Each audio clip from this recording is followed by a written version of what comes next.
کسی بھی ملک میں گورننس کو کنٹرول کرنے کے لیے یا انتظامی معاملات کو کنٹرول کرنے کے لیے باضابطہ ایک انتظامیہ ہے، بہت بڑی تعداد ہے، اور اس انتظامیہ کے جو ٹاپ میں بیٹھے ہوئے صاحب ہوتے ہیں، جو انتظامیہ کے نگراں اور سب سے بڑے نگراں کہلاتے ہیں، وہ خود وزیر اعظم ہوتے ہیں۔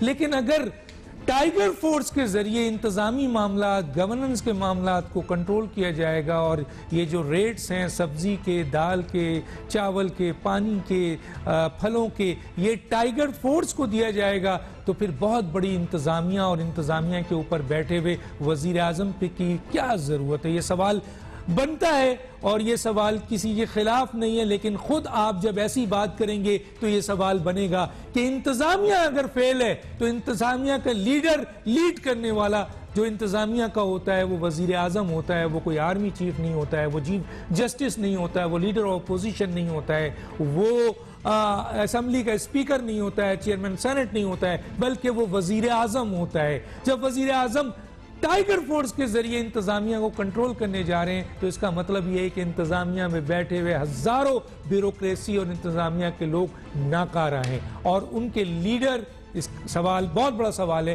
ان کی کارکردگی کے اوپر۔ ناظرین، میرے پاس جو گیسٹ ہیں ان کا تعارف کراتے ہیں، پھر ایک بریک میں جائیں گے، پھر میرے ساتھ رضا حیات راز صاحب، سابق وزیر مملکت، سینئر سیاستدان۔ آپ کا بہت شکریہ سر، آپ نے ہمیں جوائن کیا۔ میرے ساتھ ہیں جناب سینیٹر ظفر علی شاہ صاحب، پاکستان تحریک انصاف، آپ کا بہت شکریہ سر، آپ نے ہمیں جوائن کیا۔ Senator Sahar Kamran, Pakistan Peoples party سے تعلق نہیں ہے، آپ کا بہت شکریہ، آپ نے جوائن کیا۔ ایک چھوٹا سا بریک ناظرین، پھر واپس آتے ہیں۔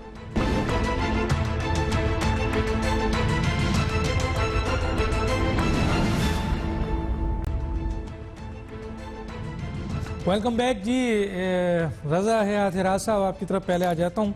سر، اس وقت جو بھی ملک کی صورتحال ہے آپ دیکھ رہے ہیں سر، 2 سال ہو گیا ہے۔ میں یہاں پر جو بات رکھنا چاہتا ہوں وہ یہ ہے کہ اس وقت ہائیبرائڈ وار کی بات کی جا رہی ہے کہ لوگوں کے ذہنوں کو تبدیل کیا جا رہا ہے۔ یہ خطرناک عمل ہے جو کہ پوری دنیا اس کو فیس کر رہی ہے، پاکستان بھی فیس کر رہا ہے۔ یقیناً یہ خطرناک عمل ہے، لیکن سر میرا سوال ہے کہ اس سے بھی زیادہ خطرناک مہلک ہتھیار دشمن کے لیے بے روزگاری ہے، غربت ہے، مہنگائی ہے، بھوک ہے، افلاس ہے سر۔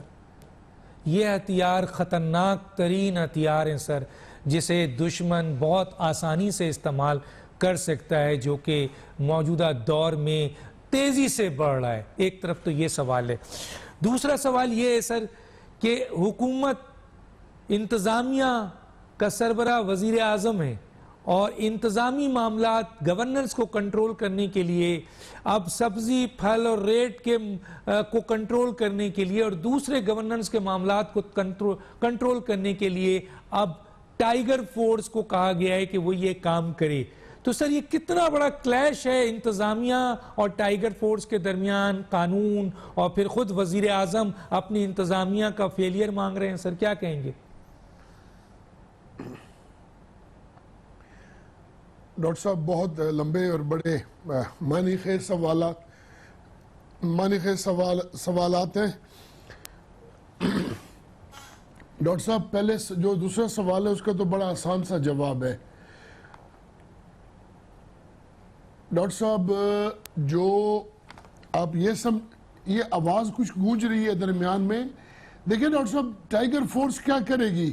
جب ٹائیگر فورس کا ہیڈ خود فیل ہو گیا تو ٹائیگر فورس کیا کرے گی؟ جو ٹائیگر پی ٹی آئی کا لیڈر ہے، جو باقی وزراء ہیں، وہ کیا کامیاب ہیں؟ اب ڈاکٹر صاحب، دوسرا سوال جو آپ نے فرمایا، اگر میں اس کی طرف آؤں تو آپ یہ دیکھیے ڈاکٹر صاحب، غربت کی بنیاد پہ مملکتیں یا ممالک ٹوٹا نہیں کرتے۔ یہ رشیا کی مثال جو لوگ دیتے ہیں، میں اس کو نہیں مانتا، اور میری کوئی اور ریزنز ہے اس کے لیے۔ یار، یہ ملک ٹوٹتے ہیں جب آپ کے پاس کفر پہ حکومت قائم رہ سکتی ہے، نا انصافی پہ نہیں۔ آپ کے خیال میں یہ لوگ جو آپ کے ساتھ آج لوگوں کے ذہن سازی کی جا رہی ہے، یہ اس کی واحد وجہ غربت ہے؟ ڈاکٹر صاحب ایک سوال اس کے اندر اگر آپ اس کو اس انداز سے دیکھیں تو وہ سوال یہ ہے, میری آواز آ رہی ہے ڈاکٹر صاحب؟ جی سر آ رہی ہے, بولتے جائیں سر آپ. اوکے ڈاکٹر صاحب, اب اس کو اس انداز سے دیکھیے گا ڈاکٹر صاحب. اس وقت پاکستان کے ایک منتخب سابقہ وزیر اعظم میاں نواز شریف صاحب, ایک اس ملک کے سابقہ صدر پاکستان جناب آصف علی زرداری صاحب, ایک خاص مکتب فکر کی نمائندگی کرنے والے علماء دین کی ایک نمائندگی کرنے والے مذہبی جماعت کے مطلب اس کو لیڈ کرنے والے مولانا فضل الرحمان صاحب, آفتاب احمد خان شیر پاؤ صاحب, اسفندیار خان ولی صاحب, یہ اور بھی ایسے اور بھی جماعتیں ہیں. دیکھیں یہ کرپٹ ہو سکتے ہیں ڈاکٹر صاحب, لیکن یہ غدار نہیں ہو سکتے. ان میں سے کسی ایک کے اوپر بھی آپ کرپشن کا الزام لگا سکتے ہیں, غداری کا الزام نہیں لگا سکتے. میرا ایگزیکٹلی یہی سٹینس پاکستان کی مسلح افواج کے بارے میں بھی ہے کہ ان میں سے کوئی جرنل, کوئی بریگیڈیئر, کوئی کرنل, کوئی کپتان کرپٹ ہو سکتا ہے وہ ان کے شکنجے سے بچ جائے, لیکن وہ غدار نہیں ہو سکتا. تو خدا را یہ جو ایک مائنڈ سیٹ چل پڑا ہے نا جی, کہ ایک طرف افواج پاکستان ہے, آپ ان کو ڈیکلیریشن دے رہے ہیں کہ یہ غدار وطن ہے, دوسری طرف آپ کے ملک کے وزرائے اعظم ہیں, سیاسی لوگ ہیں, آپ ان کو کہہ رہے ہیں کہ وہ غدار وطن نہیں. یہ دونوں غدار وطن نہیں ہیں. اب خدا را سیاستدانوں کو چاہیے اور ہماری مسلح افواج کو, پہلی بات تو یہ ہے کہ میرا نہیں خیال کہ یہ لوگ سیاست میں مسلح افواج کا کوئی عمل دخل ہے, لیکن اس وقت جو امپریشن دیا جا رہا ہے عمران خان صاحب کی وجہ سے کہ یہ حکومت کھڑی ہے بیساکھیوں پہ, اور 2 بیساکھیوں میں سے ایک بیساکھی پاکستان کی مسلح افواج نے ان کو دے رکھی ہے, یا غالباً دونوں ہی بیساکھیاں پاکستان کی مسلح افواج کے لیے. یہ نیریٹو بہت غلط ہے, یہ دشمنی والا نیریٹو ہے. اس کا مطلب یہ ہے کہ آپ کا G H Q P T I بن گیا ہے. نہیں ہونا چاہیے تھا, قطعی طور پہ نہیں ہونا چاہیے تھا, نہ ہونا چاہیے, اور اللہ کرے نہ ہو. اور اگر اس کو کوئی بنا رہا ہو تو میں ہاتھ جوڑ کے اپیل کروں گا ان تمام لوگوں سے جو آج آپ کے توسط سے میری اس عرض کو سن رہے ہیں, خدا کے واسطے جی ایچ کیو پاکستان کا ہے, پاکستان کی عوام کا ہے, پاکستان کی مسلح افواج کا ہے, پی ٹی آئی کا نہیں ہے. اور اس جماعت کی میچورٹی فقط اتنی ہے کہ آج یہ ان کے لیڈرز ناکام ہو گئے ہیں, تو اب انہوں نے سوچا کہ ہم ٹائیگر فورس لے آئیں گے. یہ ٹائیگر فورس کیا کرے گی جی, مجھے بتائیں نا, یہ کیا مائنڈ سیٹ بنائے گی؟ اور دوسرے نمبر پہ جو ایشوز تھے پاکستان کے جس کی خاطر ہم نے ووٹ لیے, ہم پی ٹی آئی کے ٹکٹ ہولڈرز بنے, ان میں سے ایک بھی ایجنڈا انہوں نے پورا کیا. آج ڈالر 170 165 پہ پہنچ گیا, برٹش پاؤنڈ سٹرلنگ 215 روپے پہ پہنچ گیا, ڈیزل کی پرائسز دنیا میں فیول میں گری. ایگریکلچر اس ملک کی کبھی پاکستان کی 70+ ایئرز کی تاریخ میں اتنی بری نہیں ہوئی تھی جو آج ہو گئی. 80 سالہ ایک فاتر العقل وزیر ایگریکلچر بنا دیا, اسمبلی میں بیان دے رہا ہے مجھے نہیں پتا گندم کہاں سے آئی اور کہاں چلی گئی. خدارا یہ کوئی انسانیت ہے؟ یہ ان کا یہ نیریٹو ہے. اوپر سے انہوں نے کرپشن کا اتنا نعرہ لگایا, اتنی دفعہ بھیڑیا آیا, اب سچ مچ کا بھیڑیا آ بھی جائے تو کوئی کچھ نہیں کر سکتا. ڈاکٹر صاحب اس ملک کے اندر آج اس حکومت کا بہت بڑا سہرا ہے. نمبر 1, انہوں نے ہماری مسلح افواج کو کنٹروورشل بنا دیا. کوئی ذمہ وار نہیں, صرف یہ پی ٹی آئی کی آج حکومت ذمہ وار ہے. نمبر 2, ہمارا یوتھ, ہمارا اثاثہ, ہمارے ایجوکیٹڈ لوگ, ہمارے بچے, آج انہوں نے ان کو ترغیب دی, اٹھو حیا کا دامن چھوڑ دو. پاکستانیوں کے پاس ہے کیا؟ شرم اور حیا. غربت میں رہنے والے صرف شرم ہے حیا پہ تو فخر کرتے ہیں. آج انہوں نے اس کو وہ بھی دے دیا, چھوڑ دو, بڑے کو گالی دو, بجلی کے بلوں کو آگ لگوائی, پھڑوائے, آج وہی کام خود کر رہے ہیں, کوئی ان سے پوچھنے والا نہیں. ڈاکٹر صاحب یہ کام کیا, اس کے بعد صرف تمام اپوزیشن کے لوگ نیب کی پیشیاں بھگت رہے. اور بھائی کوئی حکومت والا بھی تو پکڑو, وہ ان کو کیوں نہیں پکڑ رہے؟ انصاف, فیئر پلینگ فیلڈ سب کو دینا, ایک کے ساتھ تو بت کرے. ٹھیک. اچھا جی, بچوں کو اپنے بے روزگاری انتہا پہ آپ لے گئے. اچھا آپ کی ٹیکس ریونیوز پہلے سے نیچے, مقروض آپ پہلے سے زیادہ. ڈاکٹر صاحب کون سا نیا کام کیا ہے اور آپ کر کیا رہے؟ پچھلے 2.5 سالوں میں آپ نے کہاں جلسہ جا کے کیا؟ پولیٹیکل حکومت ہمیشہ ہر جگہ جا کے کوئی انوگریشنز کرتی ہے, گراؤنڈ بریکنگ کرتی ہے, کوئی ملک کو بڑا منصوبہ دیتی ہے. آپ تو بیٹھ کے اسلام آباد کے اندر. ٹھیک ہے سر, میں آگے چل کے بات کروں گا. میں ذرا سا سینیٹر ظفر علی شاہ صاحب سے بھی بات کر دیتا ہوں. ظفر علی صاحب, 2 باتیں. ایک تو سر انتظامیہ, مقننہ اور عدلیہ, آپ تو سر مجھ سے کہیں زیادہ استاد ہیں آپ ہمارے, اور سب کا ایک سربراہ ہوتا ہے سر. انتظامیہ کا سربراہ وزیر اعظم ہوتا ہے سر, ایگزیکٹو ہوتا ہے سر. لیکن سر اگر خود چیف ایگزیکٹو یہ کہے, انتظامیہ کا سربراہ یہ کہے کہ جی گورننس اب جو ہے وہ آپ کے ٹائیگر فورس کنٹرول کرے گی, تو پوری انتظامیہ کا فیلئر ہے سر. اور اگر پوری انتظامیہ کا فیلئر ہے تو چیف کا فیلئر ہوا. ایک تو یہ ہے سر, اس کا جواب دیجئے. وزیر اعظم کا فیلئر ہوا. دوسرا سوال یہ ہے کہ وہ کون سا قانون ہے جس کے تحت ٹائیگر فورس گورنرز کو کنٹرول کرے گی, انتظامی معاملات کو کنٹرول کرے گی. یہ جو مختلف جگہوں پر بزنس مین اپنے یا جو بھی لوگ بیٹھے ہوئے, پرچون کی دکان ہے, سبزی والے ہیں, گوشت والے ہیں, وہاں ٹائیگر فورس جائے گی اور وہ ریٹ کو کنٹرول کرے گی. جی کیا کہتے ہیں سر؟ ڈاکٹر صاحب ایسی کوئی بات نہیں ہے. یہ ضرور ہے کہ پرسپشن قائم ہو گیا ہے کہ جناب انتظامیہ جو ہے وہ فیل ہو گئی ہے, یا chief executive of the country جو ہیں وہ فیل ہو گئے ہیں, بعض اس وجہ سے کہ انہوں نے ٹائیگر فورس کو یہ کہا ہے کہ آپ چیک رکھیں, آپ پتہ کریں کہ یہ دیکھیں آپ کے ملک میں جو یہ ذخیرہ اندوز ہیں یا جو کنٹرول کرتے ہیں ساری اس فوڈ کی جو اجناس ہے اس کو یا اکنامکس کو. ہیلو جی میں سن رہا ہوں, بولیں سینیٹر صاحب بولیں. آواز جی.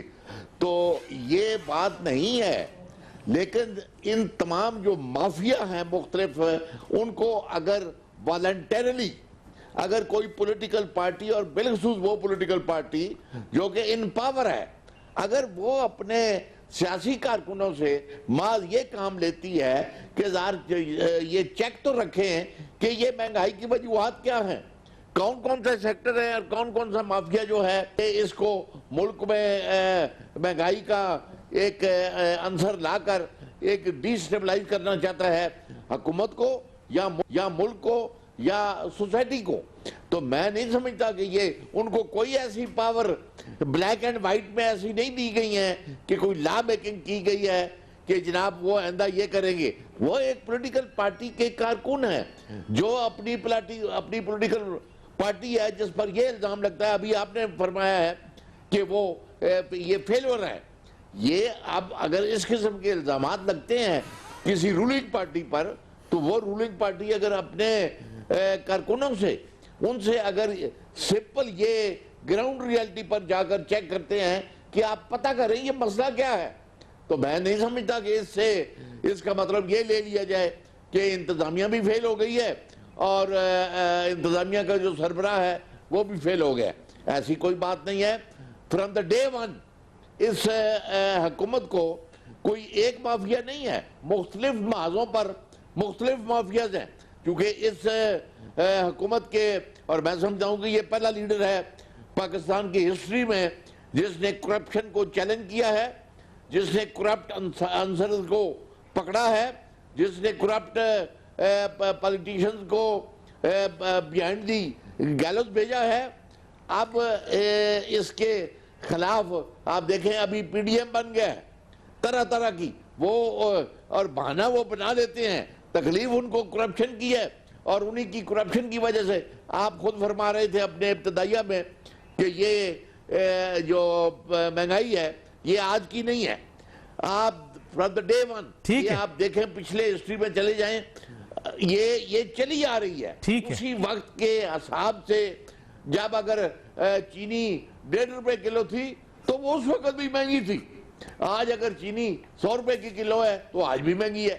یعنی یہ کوئی آج نئی بات نہیں ہے, اور میں کوئی سپورٹ نہیں کر رہا کہ مہنگائی نہیں ہے, مہنگائی ہے, اور اس مہنگائی کو ختم کرنا بھی جو حکومت ہے اس کی ذمہ داری ہے، اس وقت یہ اسی کا کام ہے اس کو ختم کرنا. ٹھیک ہے سر، ٹھیک ہے. میں آتا ہوں، میں سینیٹر سحر کامران صاحبہ کی طرف آتا ہوں. سینیٹر سحر کامران صاحب کیا سوال کروں، اب آپ جواب دیجئے. 2 شخصیات نے بولا ہے، انٹرو میں نے دے دیا ہے، سوال میں اٹھا چکا ہوں، کیا کہیں گے آپ؟ ڈاکٹر دانش آپ نے بہت اہم نقطہ اٹھایا ہے کہ ہائیبرڈ وار کا ہم ذکر تو بہت سنتے ہیں، مگر یہ نہیں سوچتے کہ کتنا فرٹائل ہماری انوائرمنٹ ہے کسی بھی اس طرح کی جو ہم کہیں کہ جو ہے ہماری انوائرمنٹ ہے کسی بھی اس طرح کی جو ہم کہیں کہ جو ہے غیر رسمی جنگ کے لیے.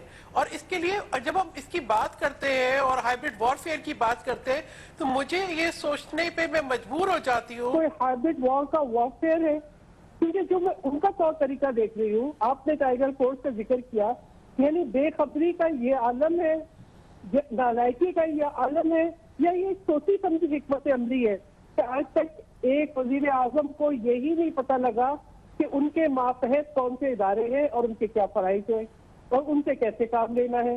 جو اپنے ماتحت اداروں سے کام نہیں لے سکتے تو وہ کیوں، مجھے معلوم ہے ان کو ٹائیگر کا نام جو ہے بڑا دل فریب لگتا ہے، ان کو ٹائیگر کا نام جو ہے بڑا دل فریب لگتا ہے، ان کے پیٹس کے نام بھی جو ہے یہی ہے، اور وہ جو فورس بناتے ہیں اس کا نام بھی یہی رکھتے ہیں. یعنی ایک انٹرینڈ فورس جو ہے ادھر سے ادھر دندناتی پھرے گی اور پرائز چیک کرے گی. تو پہلے وزیر اعظم صاحب اپنے گھر پہ نظر ڈالتے نا، اپنے ماتحت اداروں سے پوچھتے، آپ دیکھتے کہ آپ کے نیچے کون سے ادارے کی کیا ذمہ داری ہے، کس ادارے کا کام جو ہے وہ پرائز چیک کرنا ہے، کس کا کام جو ہے کنٹرول کرنا ہے، اور اپنے آپ پہ بھی نظر ڈالتے. مجھے بتائیں کہ اگر میں ہائیبرڈ وار کی بات کروں اور میں یہ کہوں کہ اس کا مقصد جو ہے افراتفری پیدا کرنا ہے، قومی یکجہتی کو نقصان پہنچانا ہے، آپ نے ملک کے اندر جو ہے وہ اس قسم کے عوامل کو ہوا دینی ہے جس سے انوائرمنٹ وہ آئے جس سے دشمن فائدہ لے، تو اس پہ تو میں سمجھتی ہوں کہ سب سے زیادہ کام تو عمران خان احمد نیازی صاحب نے کیا ہے. یعنی وہ کام جو انہوں نے کنٹینر پہ کیا انسٹیبلٹی لانے کا، کہ بیرونی دورے نہ ہو، ہنڈی سے پیسہ بھیجو، کہ جو ہے بل جلا دو، اور وہ جو انہوں نے حکومت میں آنے کے بعد کیا. یعنی آپ یہ سوچیں کہ ملک کا وزیر اعظم ہو اور وہ بولیں کہ جی وہ قومی یکجہتی نہ پیدا کر سکے، اہم ترین ملکی مسائل پہ نہ کر سکے، تو اسے کیا بولیں کہ جی ہائیبرڈ وار کوئی اور ہم پر لاگو کر رہا ہے. میں تو نہیں سمجھتی کہ ہم پر کوئی اور لاگو کر رہا ہے. یعنی آپ کشمیر چلا جائے، آپ جو ہے وہ بولیں کہ میں آدھا گھنٹہ کھڑا ہوں گا، کھڑا ہونا بھی بھول جائیں، اپنے دائیں بائیں ساتھ آپ قومی لیڈرز کو نہ لا سکے، اور آپ بولیں کہ جی ہائیبرڈ وار کوئی اور کر رہا ہے. ملک میں سیلاب آ جائے، طوفان آ جائے، قومی یکجہتی نہ پیدا ہو، اور آپ جو ہے ایسی بات کریں اور ایسے بیانات دیں جس سے جو ہے افراتفری بڑھے، تو پھر تو میں کہوں گی کہ ہائیبرڈ وار کوئی اور نہیں کر رہا، یہ آپ ہی کر رہے ہیں. آپ سب سے بڑے خود وارفیئر ہیں. اگر جو ہے ملک کے اندر لوکسٹ ہو اور اس کا بروقت علاج نہ ہو، اس کے لیے اقدامات نہ لیے جائیں، پھر آپ بولیں کہ ہائیبرڈ وار کوئی اور کر رہا ہے. ملک میں انفلیشن ہو، قیمتیں بڑھ جائیں، آپ بولیں کہ جی مرغی انڈا، بھائی آپ نے مرغی انڈے کی معیشت کیا چلائی، 160 روپے درجن انڈے ہو گئے، آپ کی نہ مرغی ملی نہ انڈا ملا، ایسا آملیٹ بنا دیا آپ نے پاکستان کی معیشت کا جو سڑا ہوا ہے. یعنی آپ اس کے بعد کہتے ہیں کہ ہائیبرڈ وار کوئی اور کر رہا ہے. عمران خان احمد نیازی صاحب، آپ جاگیں. آپ نے سیاسی طور پر انتقامی کارروائیاں کر کے نیب کو متنازع بنایا ہے، آپ نے پہلے سے زیادہ متنازع بنایا ہے، آپ نے ملک کے اداروں کو متنازع بنایا ہے، آپ نے افواج پاکستان کو متنازع بنایا ہے، پھر آپ کہتے ہیں ہائیبرڈ وار کوئی اور کر رہا ہے. آپ تو خود بذات خود آپ جو ہے وہ ہائیبرڈ وار کے سب سے بڑے وارفیئر ہیں. آپ جو انسٹیبلٹی لے آئے پاکستان میں، کیا آپ کے علاوہ کوئی اور لا سکتا تھا؟ میں تو نہیں سمجھتی کہ بدترین سے بدترین حکمران بھی ایسی انسٹیبلٹی لایا ہو جہاں آپ بولے آپ نے چینی کا نوٹس کیا تو چینی غائب ہو گئی، نایاب ہو گئی، اور اس کے بعد جو ہے وہ اس قیمت پر آگے کہ کوئی خریدے نہ. جہاں گندم نایاب، اور جب آپ انکوائری کریں تو آپ لوگوں کو فرار کرا دیں. آپ کا طریقہ واردات یہ ہے کہ آپ پہلے ان لوگوں کو جو آپ کا کچن چلاتے ہیں، جو آپ کے اخراجات چلاتے ہیں، آپ ان کو براعتیں دیتے ہیں، آپ ان کو لے کر آتے ہیں. جب وہ اپنا خرچہ پانی پوری کر لیتے ہیں، آپ ایک اور نئی جو ہے وہ شخص کو لے آتے ہیں. آپ کو نہ اپنی کابینہ پہ اعتماد ہے، نہ آپ کو اپنی پارلیمنٹ پہ اعتماد ہے، آپ کو باہر سے مشیر لانے پڑتے ہیں.